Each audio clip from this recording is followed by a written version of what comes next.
Samantalang makatatanggap ng double pay o 200% ng kanilang regular na sahod ang mga manggagawang nagtrabaho ngayong National Heroes Day.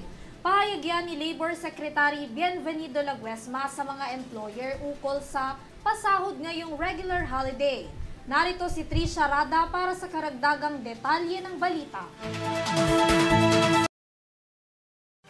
Pinaalalahanan ni Labor Secretary Bienvenido Laguesma ang mga employer sa buong bansa na ang mga manggagawang magtatrabaho sa regular holiday ay dapat tumanggap ng double pay o 200% ng kanilang regular na sahod.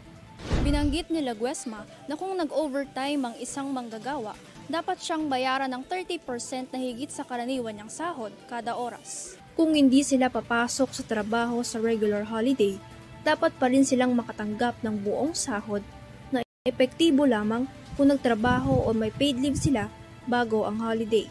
Para sa mga nagtatrabaho sa regular holiday na pumapatak sa kanilang day off, dapat silang makatanggap ng 230% ng kanilang regular na sahod at kung mag-overtime naman sila, dapat silang makakuha ng karagdagang 30% sa kanilang bayad kada oras.